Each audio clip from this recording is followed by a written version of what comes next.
Making new friends. Understanding, make an acquaintance.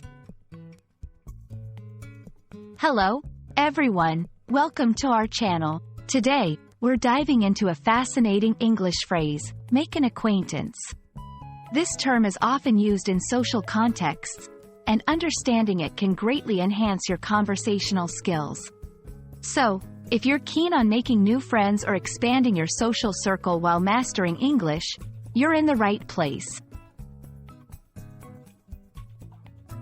To make an acquaintance means to meet someone new and get to know them. It doesn't imply a deep friendship but rather the initial stage of recognizing and learning about another person. Think of it as the first step in a potential friendship or professional relationship. This phrase is particularly useful in formal or semi-formal settings. You might use it when describing a new person you met at a conference, a social event, or even in a casual setting where you wish to convey a sense of politeness. For example, at the networking event, I had the opportunity to make the acquaintance of several industry leaders. Now, let's look at how to incorporate make an acquaintance into your conversations. Here are a few examples. I'm glad to have made your acquaintance tonight. She made the acquaintance of her favorite author at the book signing.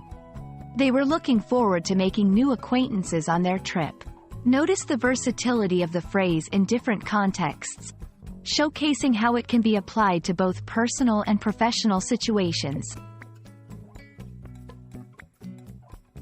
Understanding the cultural nuances behind making acquaintances is crucial. In English-speaking cultures, making an acquaintance can often lead to networking opportunities or the beginning of a friendship. It's seen as a positive step towards expanding one's social or professional circles. We hope this video has shed some light on the phrase, make an acquaintance, and how you can use it to enrich your English vocabulary and social interactions. Remember, making an acquaintance is just the start. It's up to you to nurture these connections into meaningful relationships. Thank you for watching, and we look forward to helping you on your journey to mastering English. See you in the next video.